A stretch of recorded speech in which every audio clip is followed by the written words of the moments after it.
In 1989, the historian J.M.R. Owens, surveying historical writing about the Treaty of Waitangi, concluded that very little of that work could be said to have been done in the tradition of history championed by the English historian Herbert Butterfield, who famously argued that historians should try to understand the past in its own right or on its own terms. Instead, Owens remarked, nearly all of the work on the treaty was profoundly influenced by the present of the historical writers and concerned to produce what we might call useful pasts or history, useful, in other words, for the present. In the 25 years or more since Owens made that observation, there has been, as everybody here knows, an enormous upsurge in historical writing, or what might pass for historical writing, about the treaty. And yet, I would argue, very little of that work would satisfy Herbert Butterfield's dictum that historians should try to understand the past in its own right or on its own terms. In what I want to say today, I'm going to begin by offering some remarks about the general nature of scholarly historical work done on the treaty. In making these remarks, I'm going to suggest that the principal reason why nearly all of this scholarly work fails to recover the past in its own terms in regard to the treaty lies in the fact that it amounts to what we might call foundational history, by which I mean work in which historians try to discern in the treaty some norm or other which they argued created or should have created or should create the foundations of the New Zealand nation, and in particular, of course, relations between Māori and Pākehā. For some time, the norm or principles that historians aspired in the treaty were moral. More recently, they have, of course, been legal and constitutional. Perhaps the most famous example of the former perception is to be found in the work of Keith Sinclair, commonly regarded as the doyen of his post-war generation of New Zealand historians. In the late 1950s, as most of you will know, Keith Sinclair, one of my former teachers, Sinclair argued that the British approach to the treaty had been honest and honourable, as it sought to lay the basis for a just society in which Māori and Pākehā could live together in peace and harmony. But in the 1960s and 1970s, as most of you here know, several historians became highly critical of any attempt to regard the treaty as foundational, the most notable of whom were Ian Ward's, Ruth Ross and Alan Ward, all of whom were highly critical of the contention that the treaty was the outcome of a humanitarian spirit at work in the British Colonial Office. In Ruth Ross's work especially, the treaty was well and truly cut down to size, as she argued that if one looked at the circumstances of the treaty, studied the people involved, and studied the various texts of the treaty, it simply would not support the interpretations that had been placed upon it. Indeed, Ross famously concluded, however good the intentions of the British government and its officials may have been, a close study of the events shows that the treaty was hastily and inexpertly drawn up, ambiguous and contradictory in content and chaotic in execution. In the light of arguments such as those, one might have thought that the treaty's days as a foundational text were numbered. However, in testimony, one might say, to the fact that myths are more powerful than the histories produced by scholarly historians,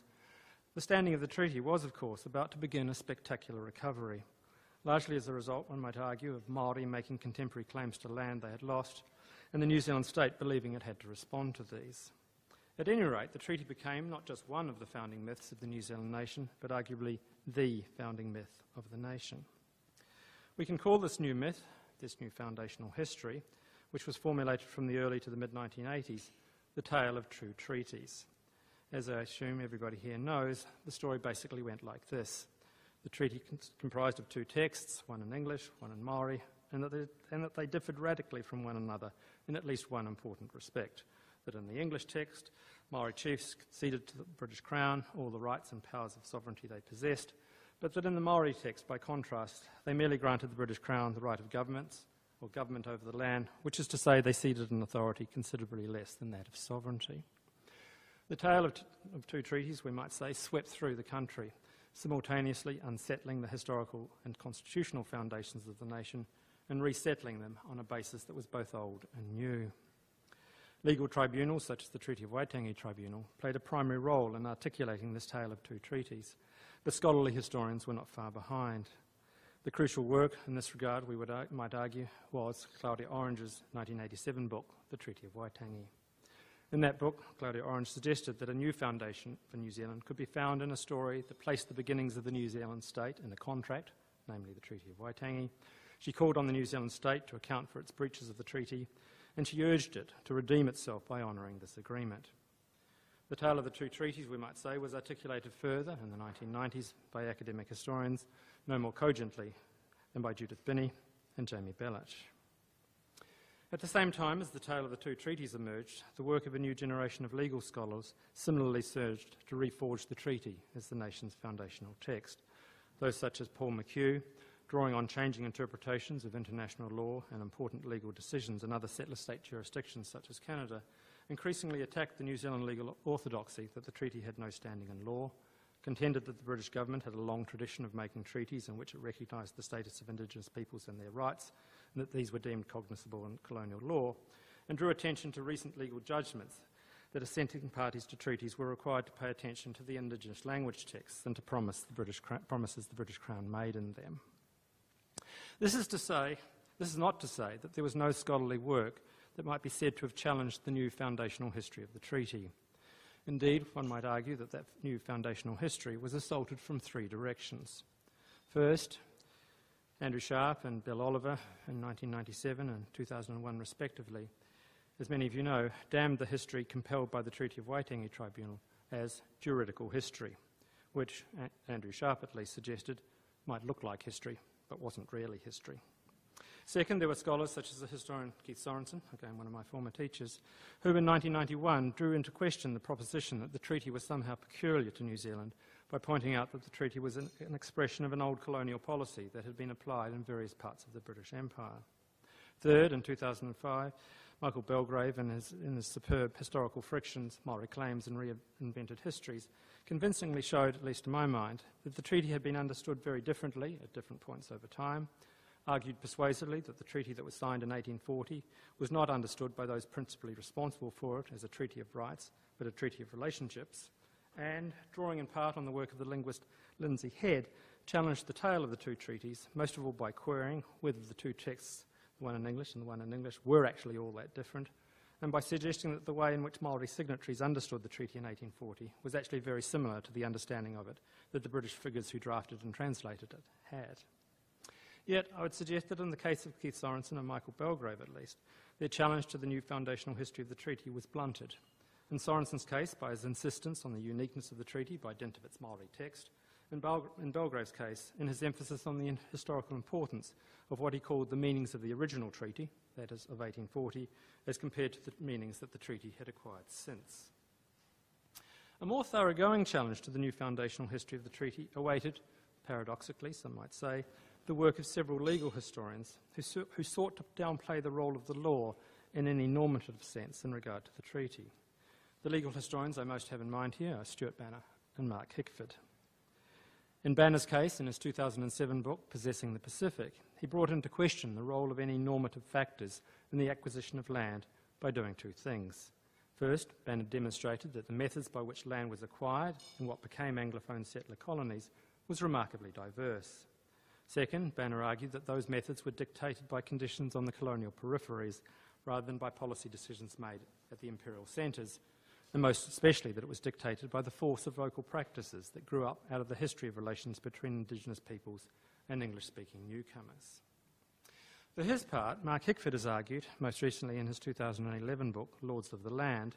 that the law or legal discourses in regard to the matter of possession should be regarded as a resource that were drawn upon and deployed by a number of imperial and colonial figures in order to gain leverage in intra-British struggles for authority and power in highly particular circumstances.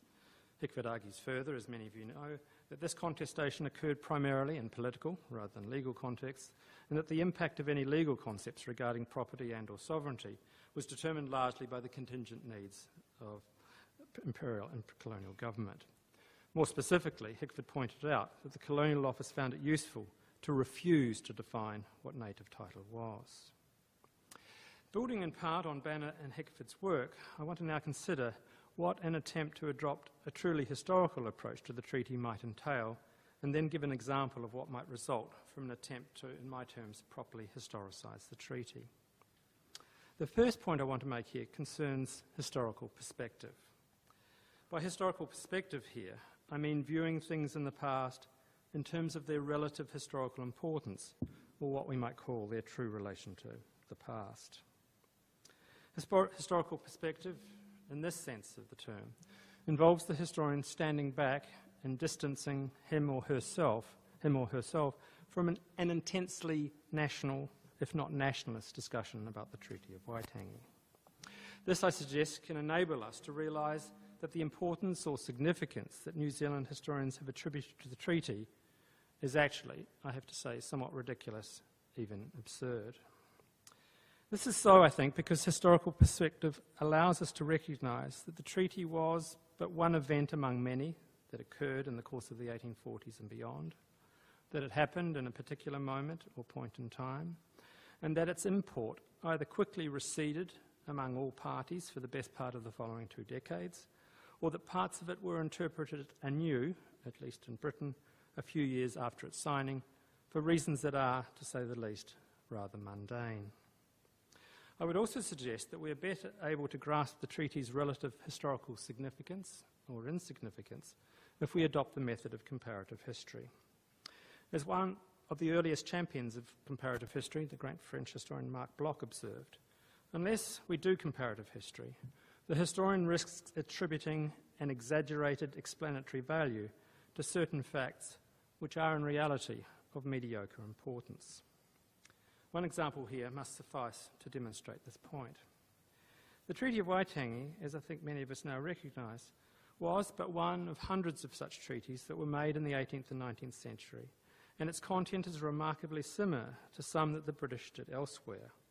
And yet it is apparent that the treaties done elsewhere have not assumed a central place in the history of other colonial or post-colonial nations in which they were made. This very fact, I suggest, means that the significance that the Treaty of Waitangi came to have lay not so much, if indeed at all, in the text or the texts of the Treaty of 1840 or in the events around it at that time, but instead the significance that the treaty came to have arose due to what happened in the events after 1840. Historical perspective, I suggest, should also lead historians to realise that they have tried to see too many things in the treaty and have been making far, far too much of the treaty and what it said, and especially in regard to the future from 1840. For example, many historians have discerned the seeds of a policy of amalgamation or assimilation in the treaty. If we can adopt historical perspective in the sense that I'm using the term, I think one is enabled to see that the British government and the agents involved in making the treaty with Māori in 1840 primarily had one simple purpose in mind, namely that of persuading Māori to cede sovereignty to the British state in order that it be able to set about providing greater protection to both Māori and British subjects in the islands of New Zealand, providing greater protection from lawless Britons. And I think we are able to see, moreover, that the Māori signatories embraced this purpose. In returning the treaty to its proper historical perspective, one can grasp, I suggest, that it was primarily conceived as a diplomatic instrument, if only in the sense that it had the form, if not the substance, of diplomacy. Once upon a time, before we might say the treaty fell into the grip of legal scholars, the primarily diplomatic nature of treaties like the Treaty of Waitangi was taken for granted by historians such as the American scholar Dorothy Jones. Historical perspective, I suggest, can also enable historians to grasp the fact that the British Colonial Office was not the creature that features in foundational histories of the treaty, including, most recently, Ned Fletcher's truly remarkable doctoral thesis, which I think everybody should read if you haven't already done so. It's a work of extraordinary research and remarkable erudition. But I want to suggest, and this is contrary to Ned's argument, that the Colonial Office was not a government department staffed by men whose decisions were determined by principle or policy or precept or precedent. As a small number of historians across several generations now have noted, and here I especially have in mind historians like John Sell, an American historian, Mark Hickford and Damon Ward, the Colonial Office, we need to remind ourselves, was a very small government department that struggled to manage a vast empire. And consequently, as Mark Hickford particularly has argued, it was highly reactive to contemporary political and cultural pressures. And so what it did and said was very particular to historical circumstances, producing what John Sell would call an unsettled and changing set of responses. This also means, I argue, that historians make a profound mistake when they seek to abstract or generalise about so-called Colonial Office policy or principles on the basis of remarks made by colonial officials such as the Permanent Undersecretary in the Colonial Office, James Stephens. Remarks that they made in highly particular contexts, I would argue, and for highly particular purposes. In the case of the islands of New Zealand, a careful reading of the most relevant historical sources reveals, I think, that the ways in which the Colonial Office reacted to a long chain of correspondence from figures and bodies such as the British resident in New Zealand, James Busby, governors of New South Wales, churchmen, and most of all the Church Missionary Society and the New Zealand Company, and that the pronouncement of Colonial Office officials on matters to do with New Zealand often amounted to some kind of bricolage from that correspondence. Paying attention to what we might call the highly contextual or intertextual nature of Colonial Office writings can help bring to the surface striking facts such as this one. The Colonial Office, as far as I can see, only began to represent the islands of New Zealand as being under the sovereignty of Maori chiefs rather belatedly, and only did so after the Church Missionary Society and the New Zealand Company had begun to do this. What else, I want to ask, is required to produce a properly historical account of the treaty? Here's another methodological suggestion, which I draw from the work of a couple of English historians, Timothy Ashplant and Adrian Wilson. Ashplant and Wilson point out that there are major difficulties inherent in the very project of history because the historian approaches the past from the substantial, perceptual and conceptual categories of the present. They argue that this epistemological problem has been left unaddressed by many standard practices in the discipline of history. It is left unaddressed, they say, for two reasons. First, most historians fail to attend to the invariable disjunction between the category systems of the present and the category systems of the past. And second, most historians tend to use sources, or more commonly fragments of historical sources, simply in order to answer the questions that they are seeking to answer, and so they fail to pay attention to the inevitable discrepancy between their use of any historical source and the use or uses that that source originally served. To address these problems, Ashplant and Wilson urged historians to adopt a methodology that comprises of a detailed investigation of the very nature of the historical processes that generated any particular body of historical sources. They suggest that the historian, by seeking to elucidate the genesis of their historical sources, is better able to comprehend the category system that underlines those sources and the original use of those sources, because the historian can turn from asking what a given source might mean today to asking what that source meant in the past. To put this simply, the historian must ask how and why any particular source or text came into being at all, which is to ask how it came into being at a particular time, at a particular place, for a particular purpose, at the hands of this author rather than another, and with a particular content and no other. I have two more suggestions about what is required if we are to historicise the treaty and its making properly. First, and this is a general point, I guess, historians must grasp a crucial point about the nature of language and its relationship to the world, namely that words so often seek to represent or change the world rather than to represent it truly. To put this more simply, historians must understand the importance of rhetoric and grasp when it has been used. Take, for example, the instructions that the Colonial Office drew up for the British consul, William Hobson, in 1839, which included an instruction to make a treaty with Maori. And these instructions, almost all historians agree, are fundamental to the way we might try and understand what the British had in mind in making the treaty in 1840. I think it's abundantly clear that the Colonial Office had several audiences in mind when it drew up those instructions for Hobson, and that its most famous passages were crafted by James Stephen, the Permanent Undersecretary in the Colonial Office, for putative critics that included, at the very least, the missionary societies and the advocates of systematic colonisation of New Zealand in the form of the New Zealand Company. I might also add too here that I think a careful reading of the instructions to Hobson reveals that in the part of the instructions that deal with the making of the treaty, the Colonial Office made no reference whatsoever to recognising Maori possession of the land. Second, I suggest that we will better understand the historical importance of the treaty in 1840 if we begin by removing it from the centre of our historical accounts of periods in the past, such as the 1840s. To illustrate how what I've been talking about might work, I want to offer a brief account of what I think happened in the 2 or 3 years after the signing of the treaty, on the basis that I've been doing, on the basis of research I've been doing for a book which looks at the British treatment of the question of possession in the Australian colonies and New Zealand. And the story I want to tell goes like this. In July 1840, the Colonial Office received a brief dispatch relaying a report by Governor William Hobson that he had successfully made a treaty with Māori at Waitangi. James Stephen, who had been under attack by the New Zealand Company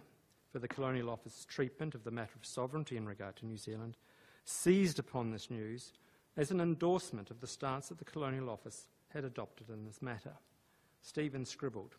"It seems to me to prove, if proof was wanting, how much wiser was the course we took of negotiating for a cession of sovereignty. How much wiser this was," he said, "than adopting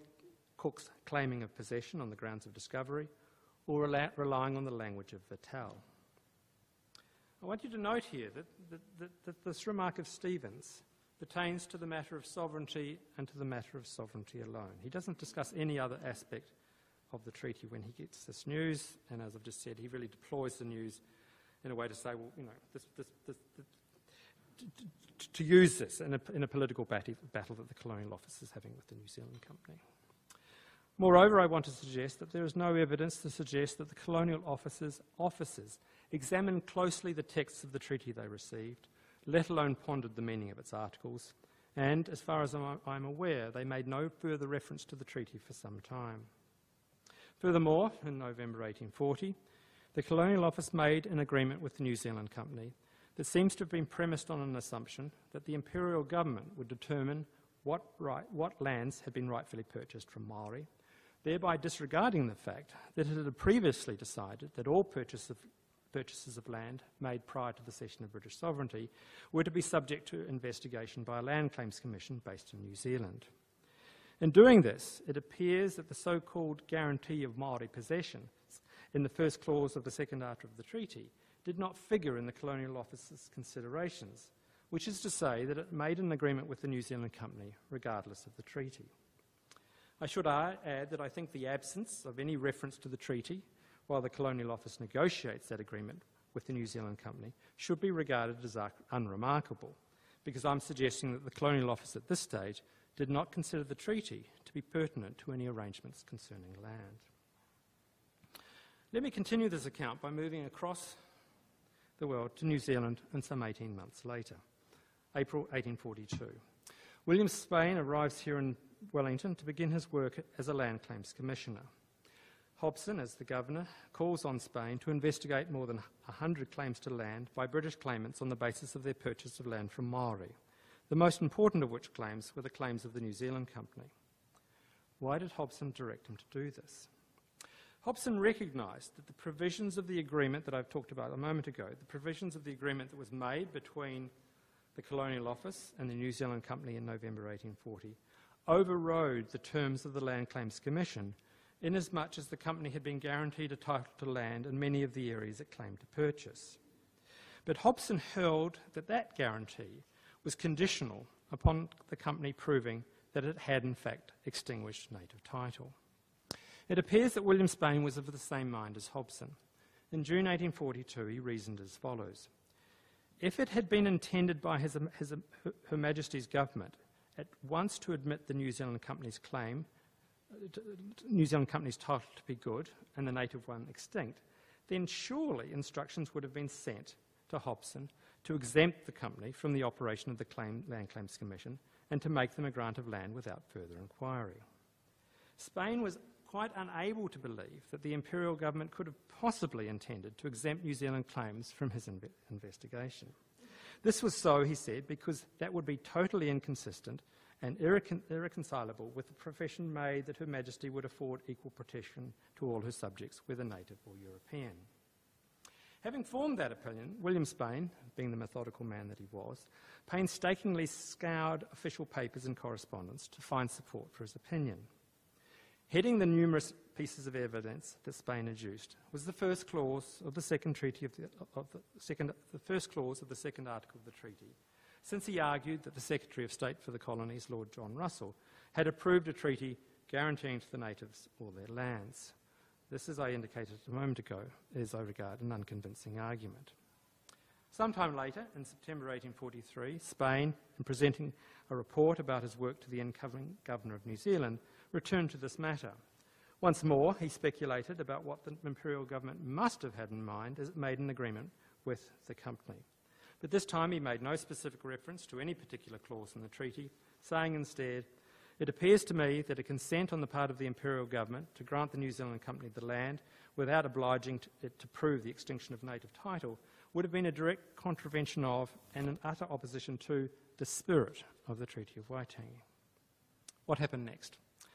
In November 1840, back in London, the Colonial Office was becoming embroiled in a bitter conflict with the New Zealand Company.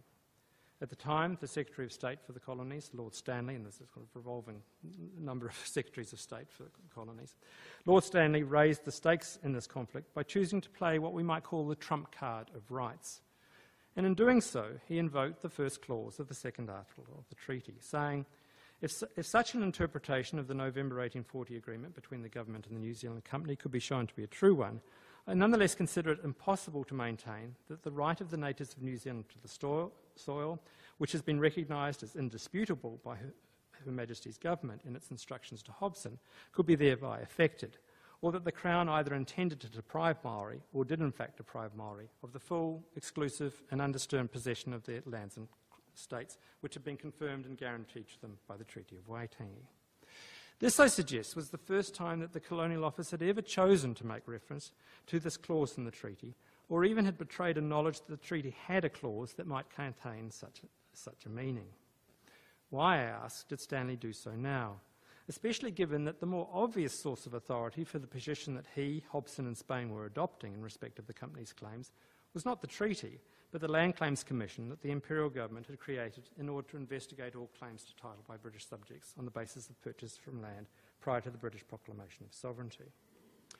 In the light of what we know about the reactive nature of the Colonial Office, I suggest that the answer to the question I've just posed is this. In May 1842, the New Zealand Company's agent in New Zealand, William Wakefield, who clearly misunderstood the terms of the treaty, had made an erroneous claim that its terms, the terms of the treaty, rather than the terms of the Land Claims Commission, were responsible for the growing woes of the New Zealand Company, the fact that they couldn't get hold of land. And the New Zealand Company's attack on the treaty, I suggest, sent Stanley and the Colonial Office to read carefully the treaty for the first time, and they decided to embrace the first clause of its second article,